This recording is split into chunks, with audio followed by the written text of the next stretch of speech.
Samoa e tula ia, ia malama ia, I le winga o lo tātou whawai. Sea ea le mafuanga o nei mau mewa tutu, e le o se toe whawhangu e lea roa tunu. Ia si le fua o le anu malo o le tala lele ya Yesu. Ia angia o le tala mai mautu e whamaya Samoa le atu.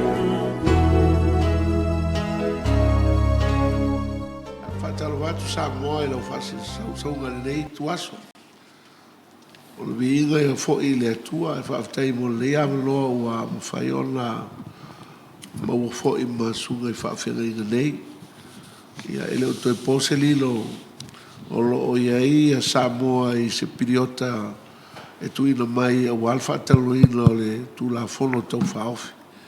E pe ona whaafonga ia ele mamalo le tatu o tulu.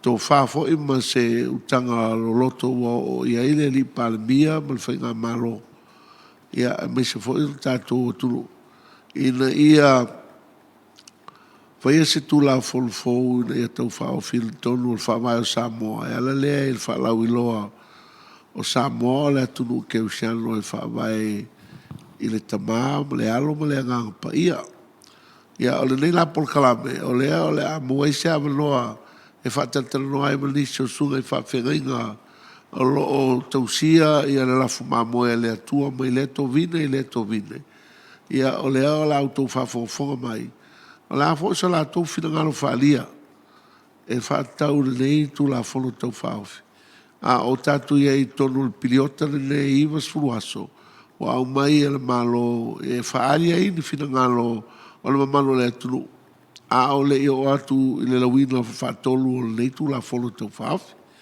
Le mea lea ia o lo o whaatasi le nei a whaatalanoanga le sunga le whaafenga ia ta wha. Ia o lo o whaapenao na te ulu ai a le ngāluenga fo I whaalamotonga ke usiano o whaamatala le upu.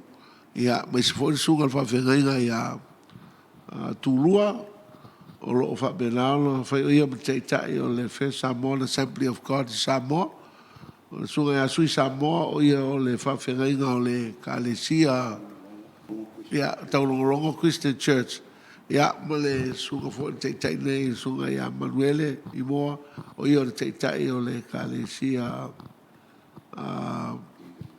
Elim Church I Samoa nei ia o te loa o lea o lea whapenal, tu atu lea wano I sunga whawhengai, nga whatalo whatu malo lea tunu.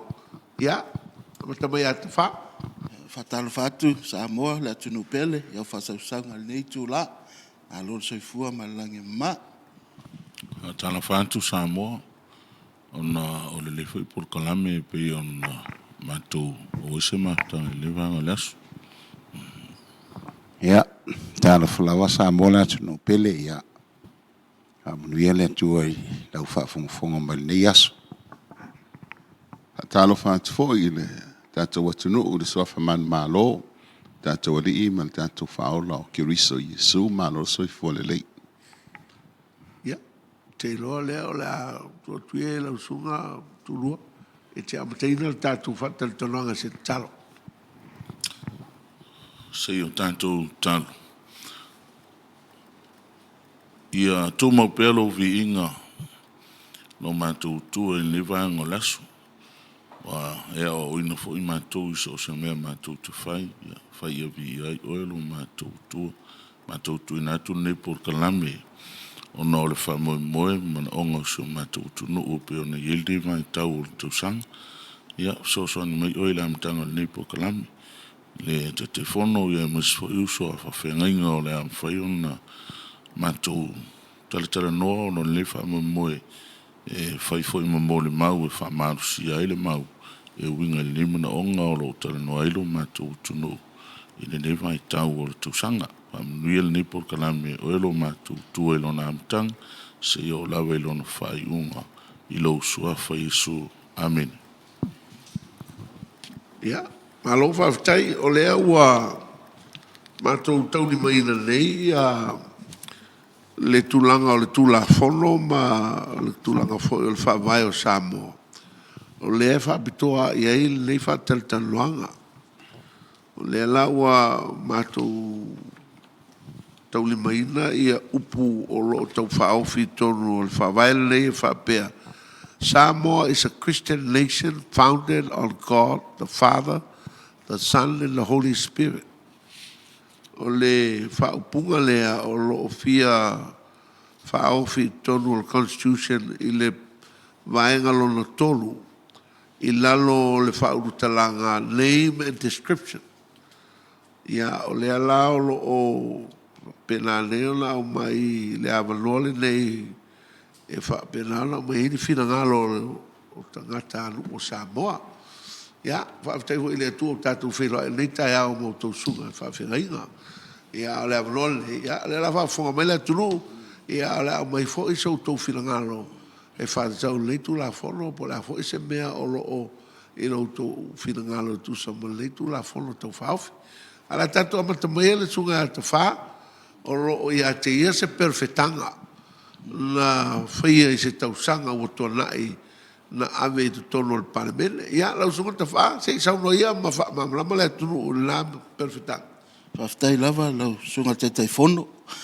Ia, vi ale tua. O le perfetanga, le tausanga e tasi le afe, valu se fulu malifitu.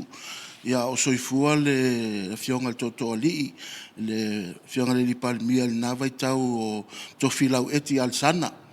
Sa mol mawina la le fono tanga le malo i tai le i songi i mol no sa fa pena watu ai se tina e al watu la ia le to tuli tono le mauta fono ala fa le fono e ona fa pele ona fe au mai el fonga fetalai malu fo el malo e mai wo fa la velave fo le tina le mai fafo ia mai lai fafo au ia tau au ina pe tau limena ni faila se lua o le isi la faila o lo fatu atusi o lo ele suafa le li palmia na vai tau to filau eti al sana o le isi faila o lo ele le ngo asi fa matala falto ese ia o le peila o falongo longo atu fatala no ina o le nei tu la fon tau fa ofi ia pe o toi mana tu ai lol perfetanga lea mo o sa vali mai ma nei tai ao e faitau o tu fo i a fa fonga le malu ma o le tatu tunu e pe fo linga mai o le wa mata na nga yo ile tu ai fatau nu ina nei perfetanga ia pe fo yo telo perfetanga tu spa ia e tangata fa pe e a tonu le tupu a tonu le vona fai ia le upo le tua pe fa pe mai le tua e tau nu lava ele foi fu le fionga le tua se fa fonga la se o feitau ina se vaenga le perfetanga o lo amata o le viinga o le atua le tama le atua le alo le atua le nganga pa ia e amata mai nei lava e o le fava vau e fa maoni le atua i mea lava nei se i o le fava vau o le feangainga na o wosi matua ao Samoa wa mavai e ao na fa malama fa manino i luma o Samoa o Samoa o le nupa ia na tofi mai lunga ma tuu lima mai i o outou tua a wo o ili tu aso o filfilia e fatu lai ai a tua a unei o tua a wa mavai mata anga a ui mea o le latou fa vai ili le pufa a ilo le malo tali sapaya yo lima ma le tau fono anganga e ao ona malama le atua unei o le latou ta yala e au yo tangata nuu ona toi tepa itua Samoa e faavae i le atua E le mawhai o na lilo le aipa ia na outou atu i o outou lua i tua a na mua. O na ilona lava suafa pa ia ma le mamana o Yesu Keriso. Amene. Pa mo le te fa. Le so te inga o ema le faila lea. E faisina u fa mtalanga i titi o fa fonga le malo le tunu ona e lua faila o le faila la ave ia to filau eti ale sana le palmia nate Sa o le. ia ma le faila la ave ile ia asi fa matala ia e sa no ia la su O le aftai lava mo lava no la sunga. Tai fon. O le faila la le palmia o te le fai tau ai. Ai o le faila le ia asi fa matala falto ese. Io o lo tama le mo le silafia. O le mafuanga la le o lo iai lo mo mauaina o le kopi nei o le perfetanga mo te fai tau ai ia sata le malama i fo e pe ua mata ona fatal noina lo pe na le tula fon tau fa ofi nei pe o toi fa manatu mai le nganga le tua ia le lana perfetanga le na moli mai pe na tau awa tu tai le fon tele le kapeneta ia ala e lo ia lo tu ana vai tai mi ola sa fai pule mai ai la volta usanga le afe o le tau sanga lea o le afe valsful mal fitu afe iva se lau o afe iva se lau valsful fitu o fai si le yo malo tau sang e se to fa fonga mai la sa moa i le tau sanga na mai nei perfetanga e se tina sa le loa ia le male fefe fo ai uona i loa se upu mai le atua ia na loa e moli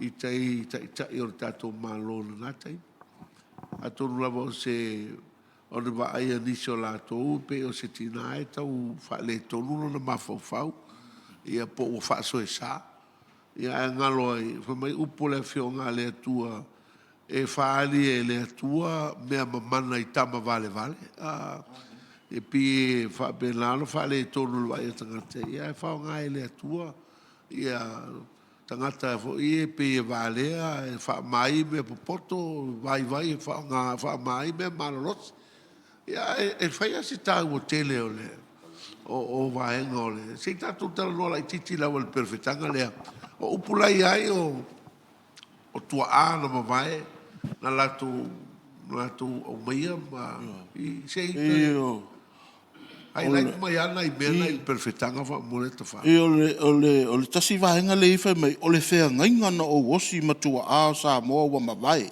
e hauna fa malama fa manino i luma o sa moa o sa moa le nupa ia na tofi mai lunga matu lima mai o toutua a ia o le tu aso o fifilia fa tu la ai ia peila o pe o la ta fa longo tu fo ile to fa male male finangalo fo yo le malo e misele fio ngai palmia ne vai tau e pe ia o a matona ngaluele tu e la to loto ile fata wa ina la le vai ngale o fa vai sa mo fa vai le tu e ton no tato constitution la sunga tu no ile upula e fa le tu o mo tofi a pi ole ta siale upo sa moa le atu o tofi la so finangalo ia e winga ile vai nga le perfetanga tai o le o le fafsi o ta o telele perfetanga bi foi tau foi tanto fa no o le o tanto na ngone na ile ta o le lofo le tu foi ona musu ia loto foi o tu a o vai mana tu la ngono ina ile ta o le fedringa le pe ona amtala mai el perfecta wa salon le lo fole tu ya samo ya ele fion fa ali melu na nga tu a o vai pe ona il fa mo pe a mele perfecta le ta ya foi to sanga ya le o ma to su to sanga to fa ya le la vo a maton failo mai le ngore li e wala te ta yo le tunu ya tunu le finanga fo le tu to no o te ni failo ai ya samo tu lango o le lo fo le tu Se mai lava sa mo ia mai tele o tunu. E pia le talian tu le. Tui, e se o natu fi fali inisio o uputa o le perfetanga. Ia, whaftai mo le awa noa ai pilau fuan sila fia le atu nuu ia e pule au lava le atu ai mea umalawa. O ia foina ia tutofi. E lava la o le perfetanga fo ilama ta uaina tofia ta te le tu. Ia, tal tonu lava sa moa ele i tātou te le i o maifua ele i sa filifili le atua i o tātou tangata.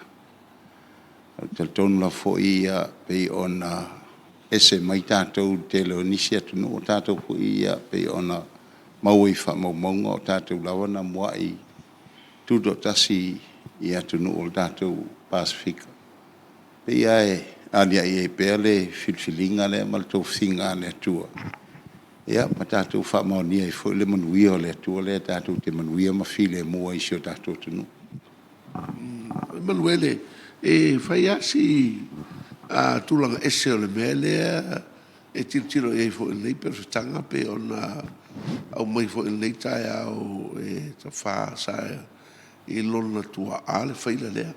Ona o le teimi lea o lea ua alala i a lei ta pipi i lo fo Samoa to filau e ti Alessandro.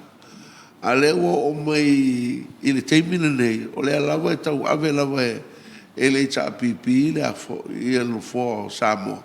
I le teimi o tui la epa. A lea lava la langa e tui la epa le whantau ina o upu i e tonu o le whawai. A lea so finangalo e tiro le iai i le mea lea o kato mata le iai i whainga lea. E vi ia le li au te tonu a tātou whanongolongo atu le lei lava i upu fo perfetanga. O lo manino mai a e le o tātou na amata mea le nei whawai. Mai na o osir whenga inga mo o tautua a. Tātou te matuala ngona al whaftai le atua. I o tātou tua a i le lātou langona o le te ita inga le ngaupa ia.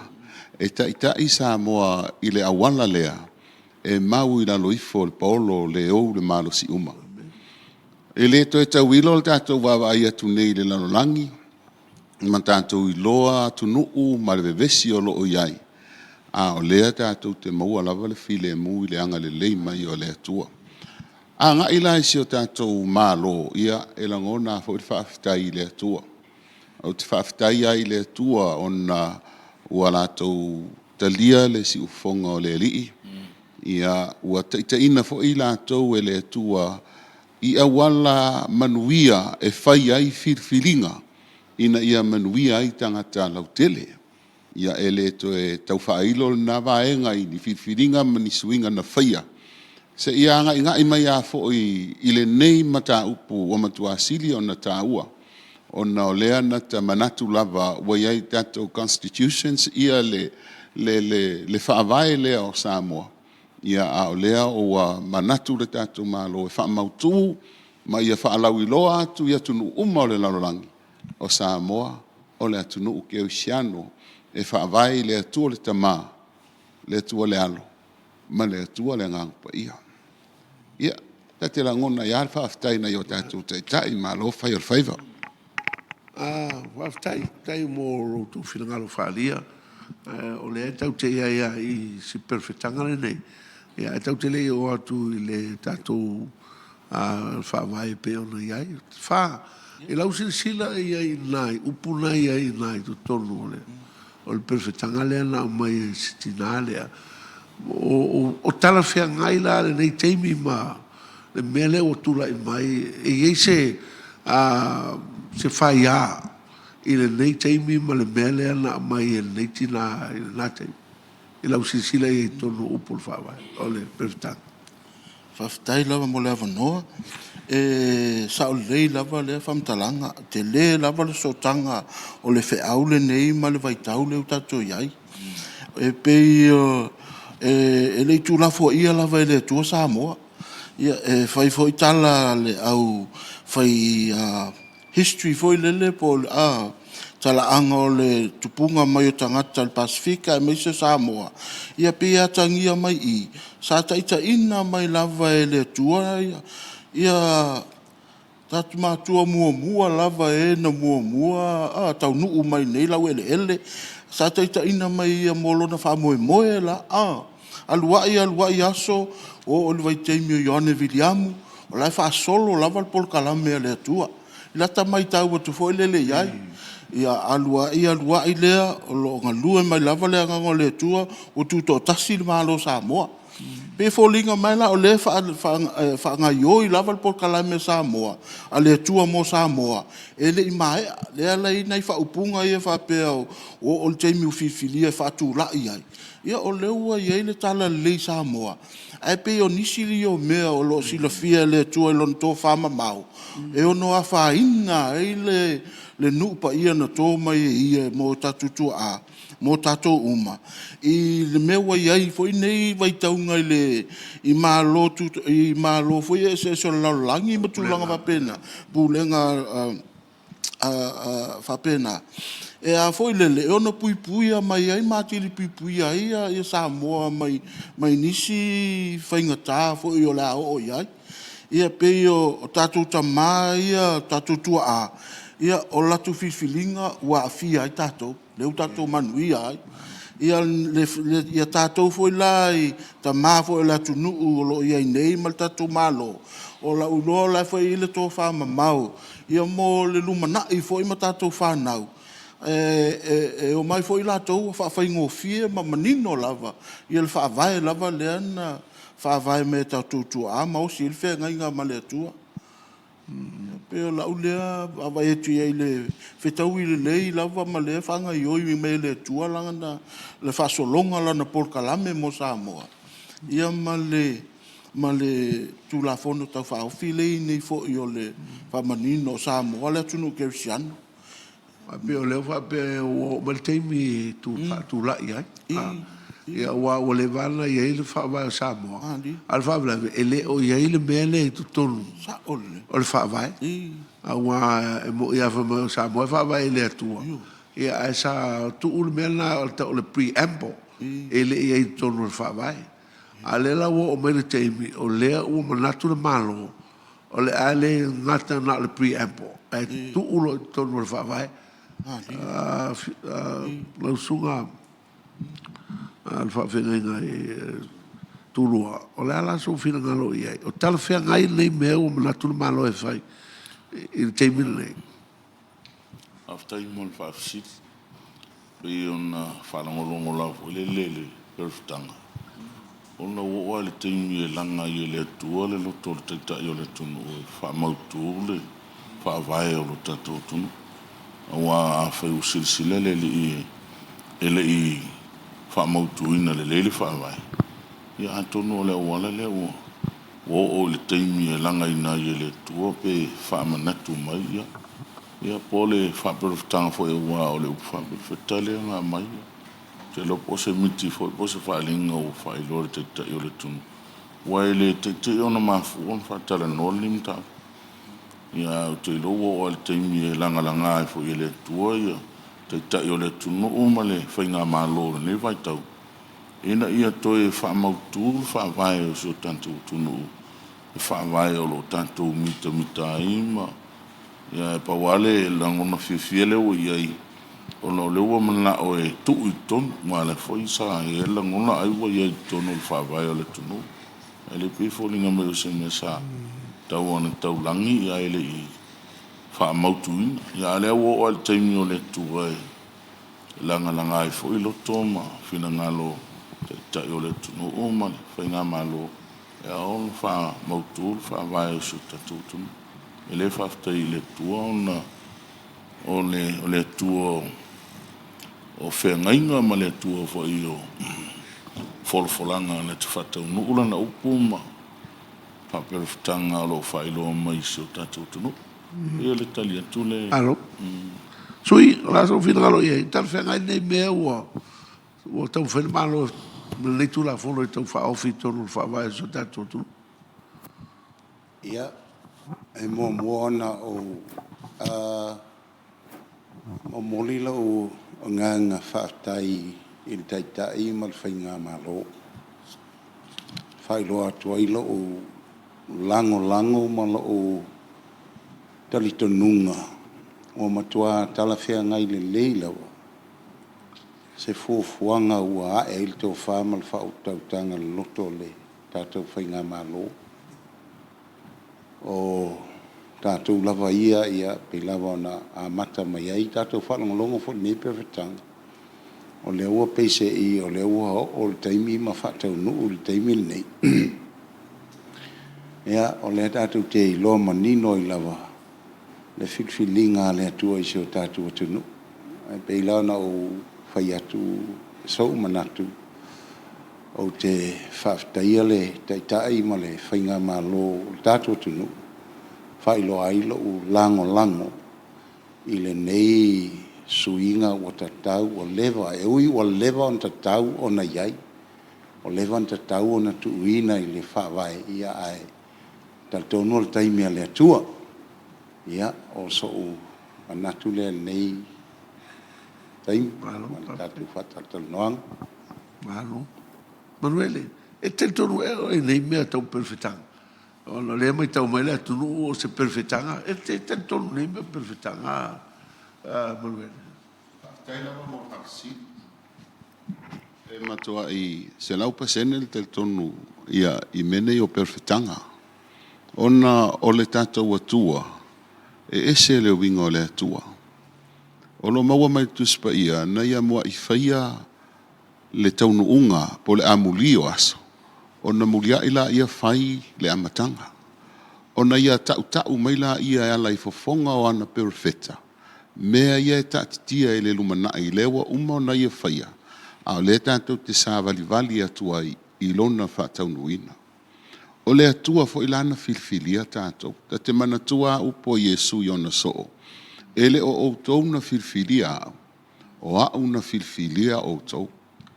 Peo le tūlanga lea ua tātou maua I le nei whaamanianga te le lava. Ona o lo tātou atua maana tāpenanga. Mausu fi ai loto o tātou tua lātou te oa e osi whea ngainga. A o I titi Samoa. Tama I titi e le lopo whe whaasanga I se mea e ola ai. Ma se mea e malu ai. Ai filfili tātou tua Ele ai asesi. O le o lava I le atua le tamā. Le atua le alo. Le atua le nganga pa ia. Mai le nei 50 tausanga ma ona tupu. Talu na osi le na whea ngainga. Ele I whaale tonu le atua. Ele I wheo le atua o Israel. O le nei fo I firfiringa ua ilo ina ina ia whaamautuina e lo tātou mālo. O le atua fo I laenga lui o lātou loto. Ona e pei e tū lai mai. O le whaavae pei o se tanga vai ua umana tā pena. A ele I sisia I lunga e whaalau I loa ma tiklea tua I le lalolangi. O Samoa o le atunu u ke wisiano. E la walona ta pena e naito e ina. Ai whaftai le malo wa sauni sisia e lunga le tanga vai. E whaalau I loa tua I le lalolangi a toa. O Samoa o le atunu u ke wisiano. Wa whaavai lunga o le atua le tamā. Le atua le alo. Le atua le nganga pa ia. Le atua mamana o le atua o Israel. Ia, ai watu e whai masau whao popo atu I ai pe a whai e mawhai. O na ua o iloa, o lea o lo I ai li tātou no foa I tutono le li o malo. O la ula tua lalo, I o tātou taitai. O na e tele whai resolutions, o lo tau mawhai le UN, e pāsia e pei e whaasanga taua ngai le, atu nuu lea e mafua ma el tātou whaavai o Israel. Ai o lo tel tonunga malo tua lalo. Wa tātou sisi ai le fua o Samoa o le atunu u keusian. E tau whai on tātou tū lava ma Israelu. E lango iai. Ia maanga le lei iai. E tusa ma le alofa o le atua iai tātou. Ia le lei. Ta wha, e ese mea e tau na white na iai e le tūlafono tau wha. O whima le tūlafono le freedom of religion. O le ai ati tau o tangata e tapo iai. o pe o tu la fono le pe fa malu mai o le fa le fina ngalo istangata o la fetena o le atele se a faina o le a faina ai pe atu nele tu la fo le a fa la fa o tu la fo le o la atele se a fetena e a faina ai i tangata i la lo tu la fono le o tonu le tu la ngole le freedom of religion ala so fina ngalo Aftai lava mo le avanoa, sunga te taifono, o sio manatu vai. Ele ai longa ia whaina ai a tu la fono ia. O le whailoa lava i o Samoa le tunu keusiano. Ia e fo isi a tunu o laulangi. O la fo ia whailoa e lato o lato le tunu Musalemi, pe o whatecha inga ne tunu alapi ia. Ia o la le ia le na fo ia tunu ia malaulangi o la le o whapea o whasalaina po ni tūlanga whapena. Ia o Samoa ia o le tātou ia pe o le whailoa fo i lea le malo ma Samoa o tātou le tunu keusiano. Ia pe o le tātou lea statement fo i lele ma le tātou lea declaration fo i lele se tau tinonga fo i lele laulangi. Ia o le atunu nei, o le atunu keusiano. Ia e talia fo i lava ma le ia te tau la le tangata po le ia te tau le e kalesia. O le moli maua ia Samoa. E pe i lava o na tatou vavai ai o le tele lava o le o tangata anu o Samoa i sifo. O keusiano uma lava. Ia pe i o le tūlanga na, ia e to tele fo inisi e sental tonunga. Ia e pe i fo i lele o le majority lava, o keusiano. Ia na whairoa la, ia le majority, ma le tatu malo, ma le tatu tunu. Ia tatu le tunu keusiano. Ia le fo i e talia fo i Samoa, le freedom of religion lea. Ia maisi fo i tangata o la tapua, i fo i se fo i la tō tapua inga. E le whapea o anga le anga po whasala iai. Ia lai tau whai ngā lue whatasi lava. O le atunu lava ia Samoa i tutono o le li o atunu o le au whatasi. Pe o tātou le declaration. Tātou o le atunu keusiano. Ia e se fo i se atunu ma la tau fo declaration. Ia tātou whalfani e lava. Ia la asisi fo e tātou i el tanga vai o le a fo i le whakeusiano ia ma Samoa tutotas. O le ngalo finale le asa faina o le whawai le tu Samoa o le declaration kusa le whalauiloa na ia Samoa e laulangi. O le kungu kerisanga o le kungu ngai ai kala fo i ale kapo i ngarngaka ia mga kapo i o mai Samoa e le ngalo finale le asa faina. E pe o la una ia baba ai tu ia le isia faina. Wa le fe wa ia lava na isia ka le sia ia le tau te fe al fani lava manga lui pe. Ia o le famanino la le po le failo la langi o Samoa le tunu keusiano. O se me tala fe ngai ma se me o nga tau la ia le manatu vai vai. Tulua o lo ia manatu lista ngatal tatu tulu. Atria nele whawai fōle tau whawhi. O lono winga o le a tutuli ese isi e kale sia ia uo mai tono Samoa. O le whawai fōle, o la so whingaro ia i. E mo i lea mau o sauno ia inisi o malo lea tunu. Pole fo inisi o tangata anu o Samoa. Whaftaila mo le whafsili. O lau tau mai tau i. Ele o ia se vesi ngol na to no no to lang whawai pe a fua ia i le whapunga le o le tua whawai Samoa whawai le tua ia au le lau mana o lele malo e tu ia le a fua le whawai upu ia o le tua le Samoa whawai le tua Samoa whawai le tua Tamale alo malenga upai. Eu te lo ele ase me awai. Ele ase se nga mal tulanga le wo le santanto ya ele tu to no fava. Wa pe al te tununga Samoa le ke siano. E fava me alo la tu te tununga le pole tu. Wa ele un fa tanto tu le selo tu wo mai wa E pela tu sa to. La o mai ana to e sa tonga pa wal mele tanto te va tanto e o fato no o filingalo leli ela na upuia tanto felfan a o levo tanto te lo le al to no me o mal te no fam sino ngale tu pa wala me te lo ele sa fa inga se vanga tu langa i o te tonunga o tangata ese mai ele o yelo na te tonunga le fa vai e o no lo le ya wa lo tanto lo le fa vai sa mo le tunu ke usiano ia le foi la tanto te muli la vama tau ave tu lang o fa vai o ale upule le tuo ia fel fan tanto ia foi la ia fia inicio tel tonunga ona ia ona o tel tonunga na mal fa mo tu ino tu na fono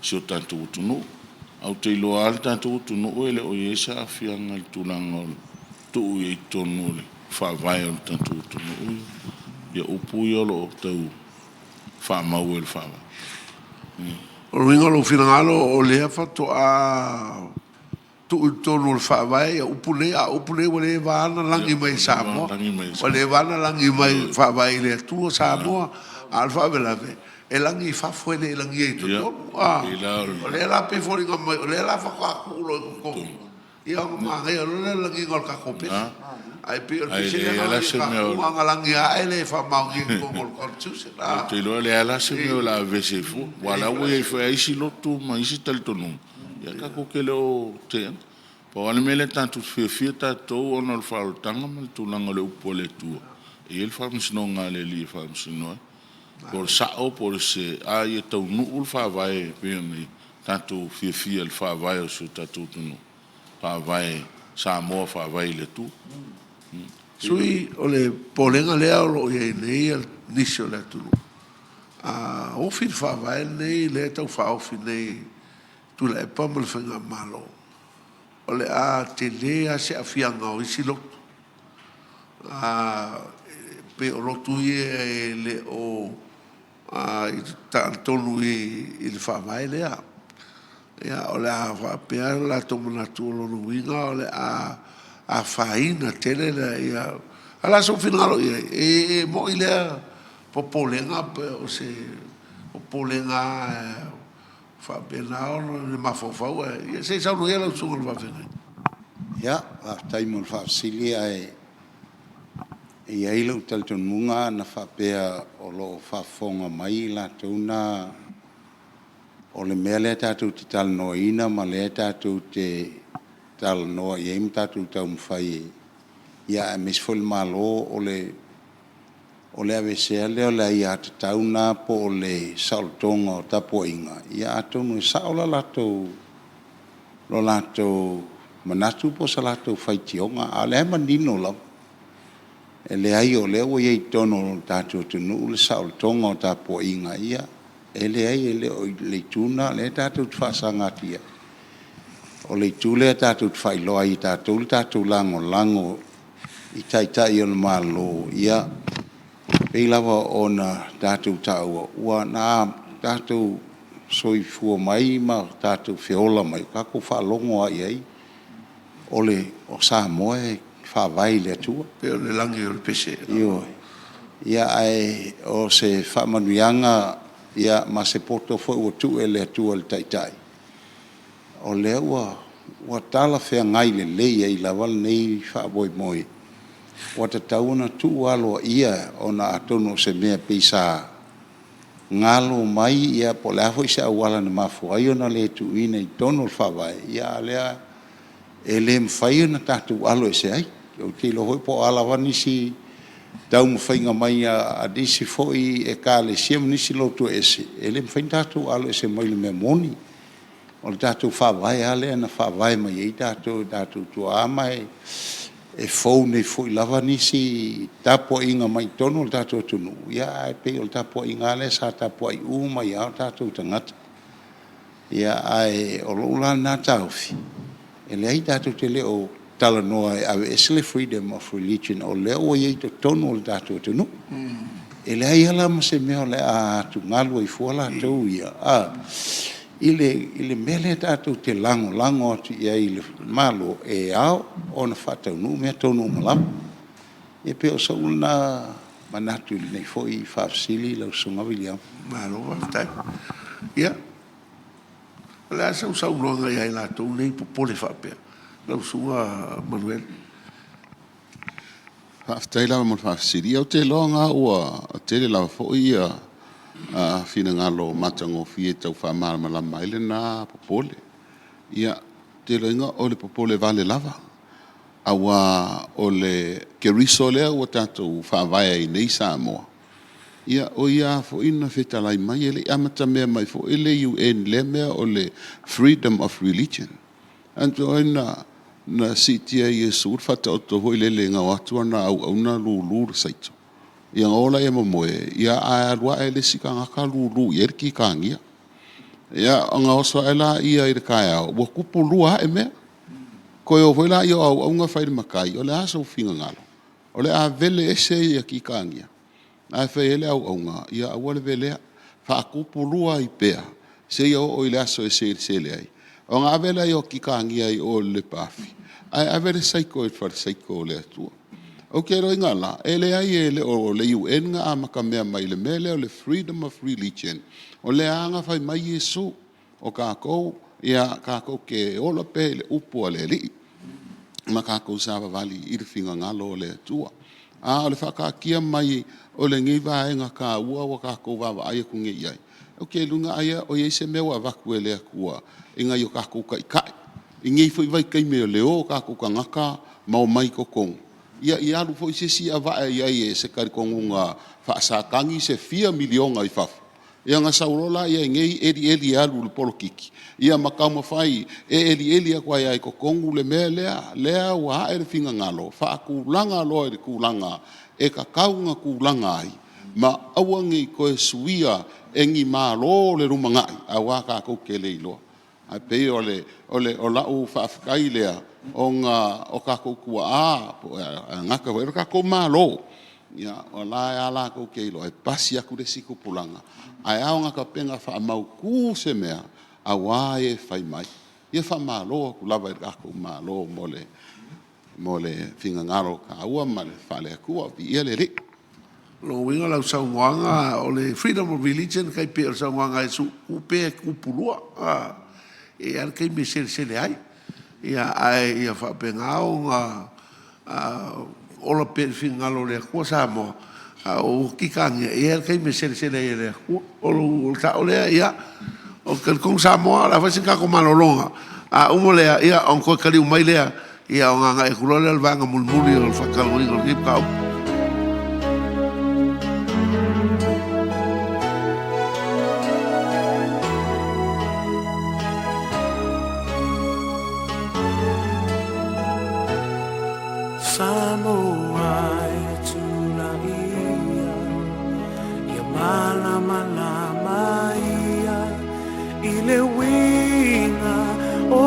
Tato favai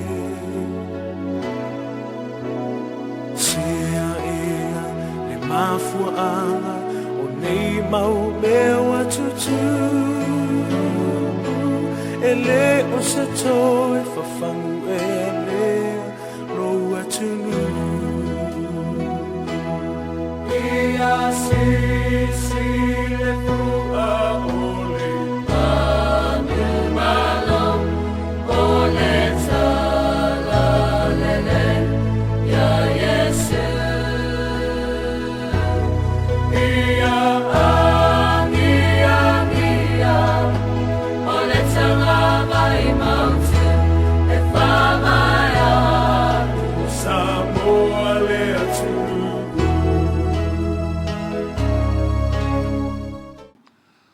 leo toi te riu mai tato por kalame sin tempo pusa fa ese na mano longa ia le alala toi fa waur va ngalo no lua o le fata luino tato tu la fono le to fa o fil tato malo ile amno wa mai e fa pena ona wa tuini manato o le malo le tulu ia o le wa fa pena ona fa fo o malo le tulu inicio fina ngalo falia o sunga i whawhenga inga nei, tai o ekalesia ma whalapotonga.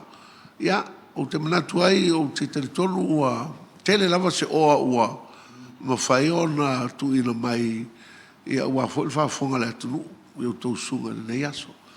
Ale me leo o manatu ai ta wha, ia, o mo ia so whina ngaro whātatau lava i nei tu la fono.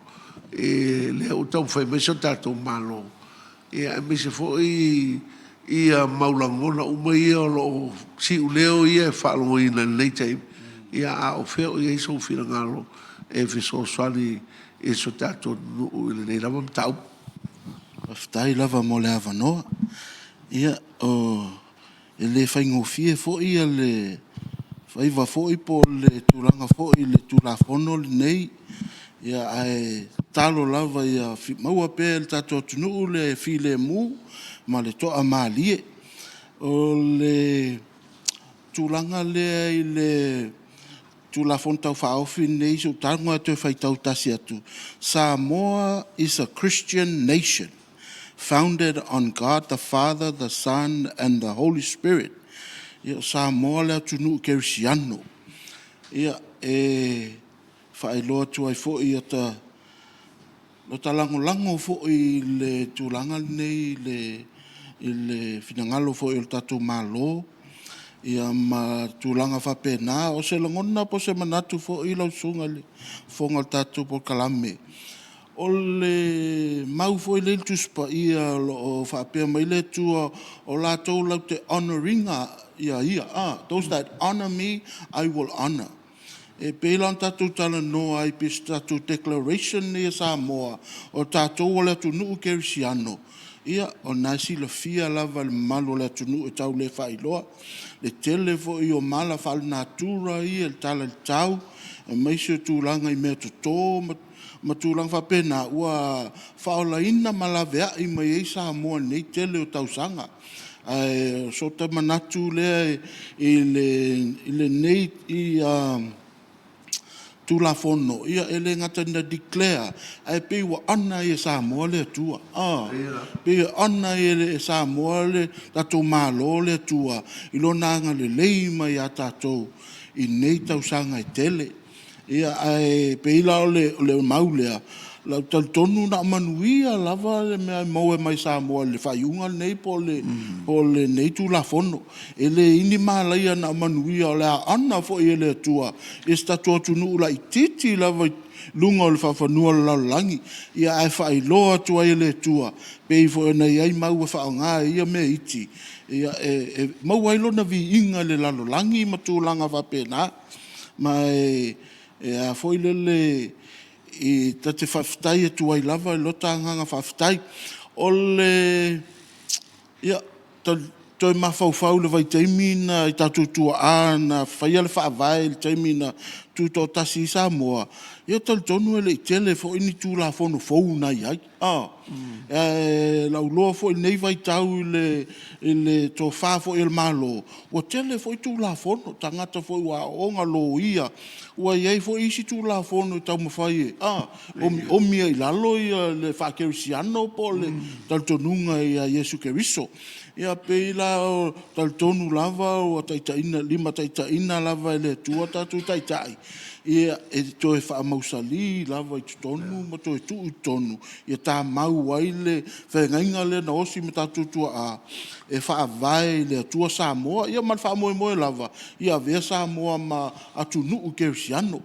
wa o iei fo i le tuspa ia tatu sila fia uma fo oi ia e whaamasino tau te tutu uma lava i luma no whaali i o le tua ia e lo whaapea fo le tala tuspa ia e le ngata ina whaamasino tatu taito tasi ai whaamasino fo i nations ia peila o le tasi la leo le tali lea le nation of Samoa o mātou o le tunu kerisiano e le lei ma avea le aso saso le lei luma no foa whaamasino le alii o le whaiunga nei ma tatou tau tinonga nei tatou o le tunu kerisiano o mal whala lava alo whaftai tulua ia o mea se whina ngalo fo e lau sunga i le ali tai po lo sul fa fenga ro tai ia nai tur to vine ia fa fo malo le tunu le tau aftai mo le avano o se viinga o le atua ia le limi whamoemoe. Ia mana tūlanga o le. O se tūlanga le leilea ua langa fo ni te mi le malo o te tai o le tunu. Ina ia mwhai ona whamautuina. Awai so se mea lava whamautuina mai le whilangalo o le tua. Se mea siri leo na tau.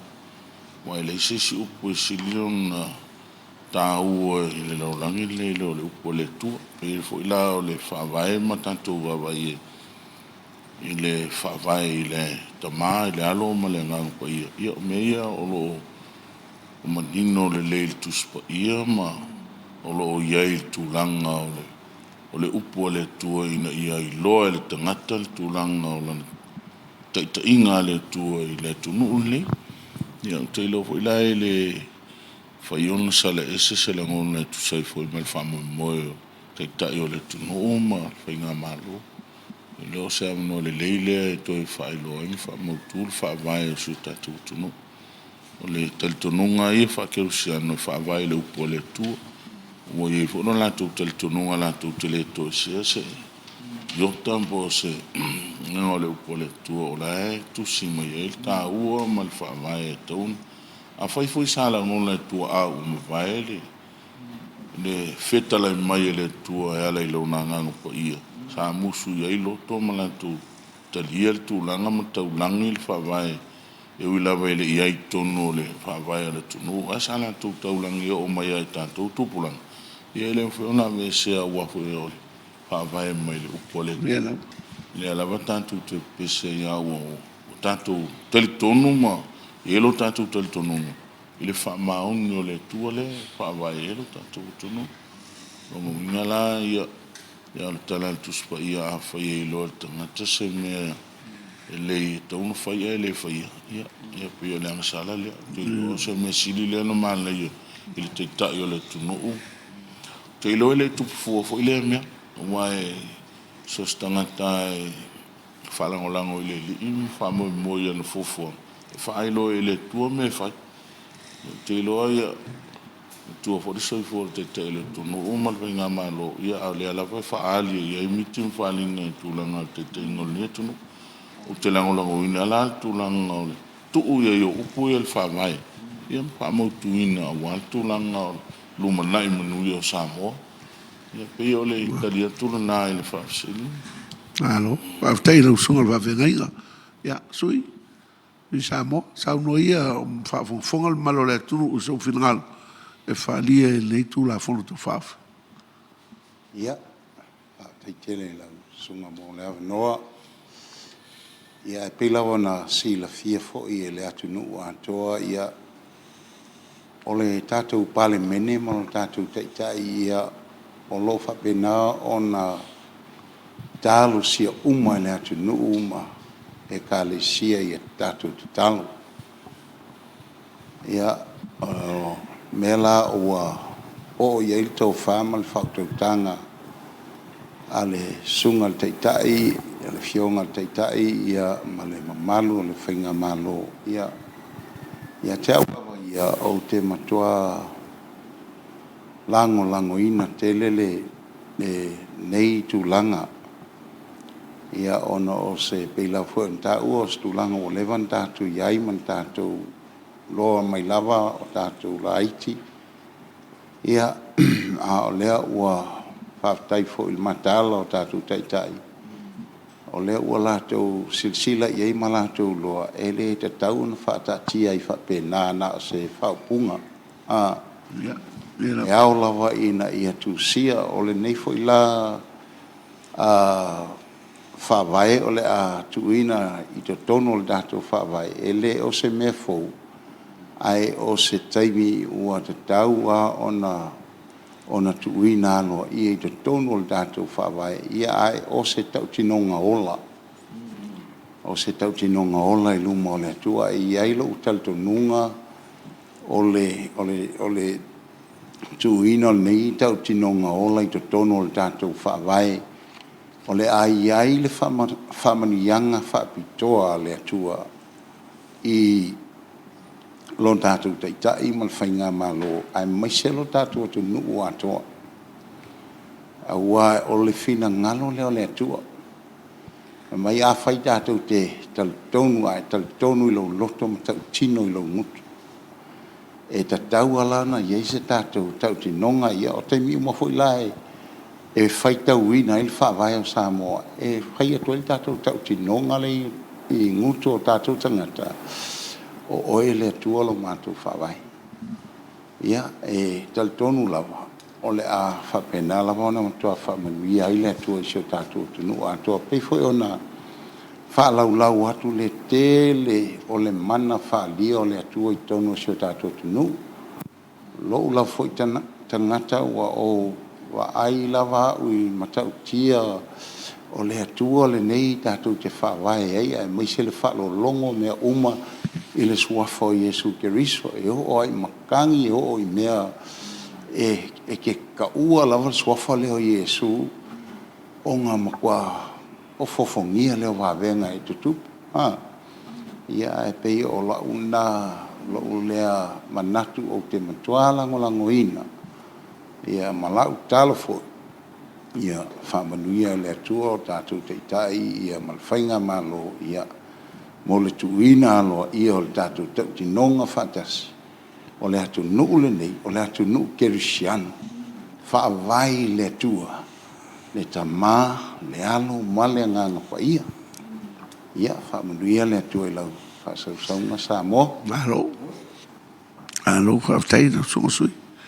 Samoa ia manuele ia saunuia lau sunga al whaafonga le malo le atu nuu ia la fo so fina ngalo e falia i le leitu la fono lo o fatalanoina le tātou tunu. Whaftai tele lava i le nei awa noa mawalunga man tā ua e whaasoa to i whaini manatu winga i le tūlanga tā ua. O tā ua re upua le tua e whaaputu oa mātua mō whanau. O lo ta oto mai ai nā se mata upu whawai o le alunga o langa mai le tupulanga i le tupulanga. E atangia mai fo ina o whirwhilinga a mātua e a ai whanau po reisi tupulanga o lo muli atu. E le toi tau wilo la pe a tātou manatua whirwhilinga o tātou tua tātou te matua la ngona al whaftai. Ne ho va vai atu i lisi o i lātou se whamalo lava ina i o tātou tua I le nei fina ngalo au tasi na lātou fili ai.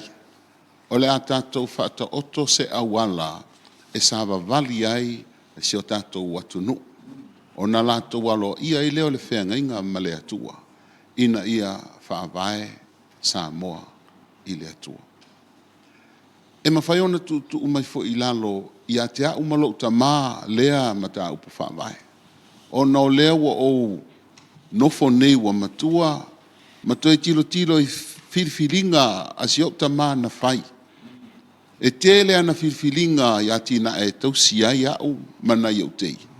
Ai ai ala na whirwhilinga sili na tāua o le whirwhili o Iesu e ve mali ma whaola I lona o langa. Wa o manuia ai nei, wa o maile nei taimi. O Iesu o le ala o le upumoni ma le ola. Wa tā pena e la tau le ala tātou te sāwa vali mai ele nei 5 tausanga. O te tonu foi o le fina ngalo lea o le malo. A o la tau iai lava ino foa o le falfono. Ia la tau wha mautu wina le mele nei. A wale ngā solo mai o isi tupulanga. Tātou te toe tala noa I le lumanai. Ia la tau whirwhilinga na whai. Tele whirwhilinga le lei lea wa manuia ai. O te tonu foi o le tātou whamoe ma le mitina na tusia au ai ina ia lātou sa whai I tu tonu o le whale o lo whapena o na ngaosi ai upu matu la fono o si o tātou atunou ina ia lātou whaia se whirwhiringa e manuia ai tangata lau tele o Samoa. Hapupu la se tala o na ua whapena o na ilo nei ma le whamautuina whamalo lava whaftai. O le finangalo o le atua o lo tou whapena o na tusia au ai ina ia whamautuina le nei tulafono. E alo ia ai o na sisia ele tanga vai o Samoa I le vā o malo e tilo mai. E whaalau I loa atu iai o Samoa. O le atunu u keu siano. Ua whaavae I le atua le tamā.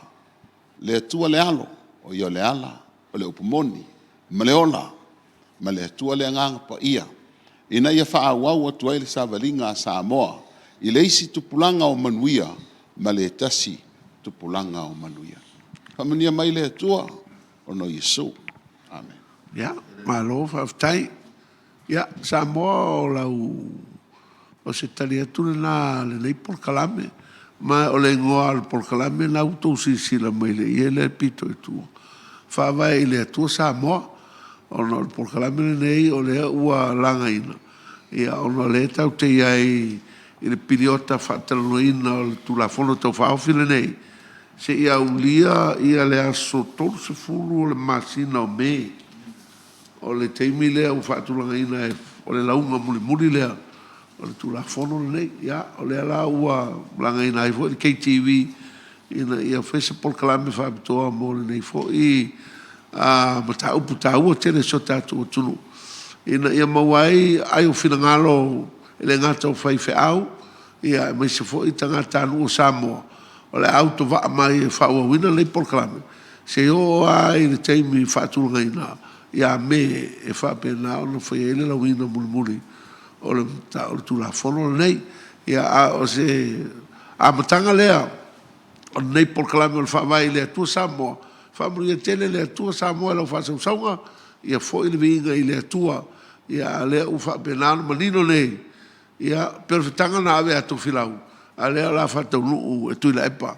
Ia via Yesu, ia, whaftai, le tua fo I vinga ia te oe, whaftai tene no whate simai, ia vi ia lava lau o fia o whaawau pea por kalamere lei mo Samoa, I lo swafa Yesu wa la utuai, amene, amene, ia, whase fua.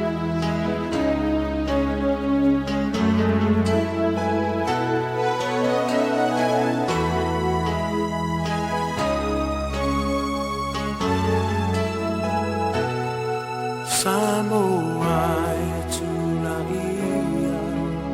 ia malama ia I le winga o lo tatou whawai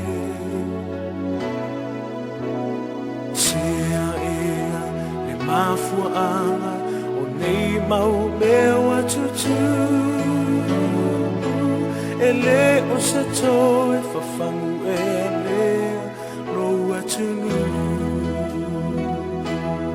Ia si le fua ole Anu malo ole tala lele Ya Yesu Ia angia ole tala vai mautu E whamaya Samoa le atu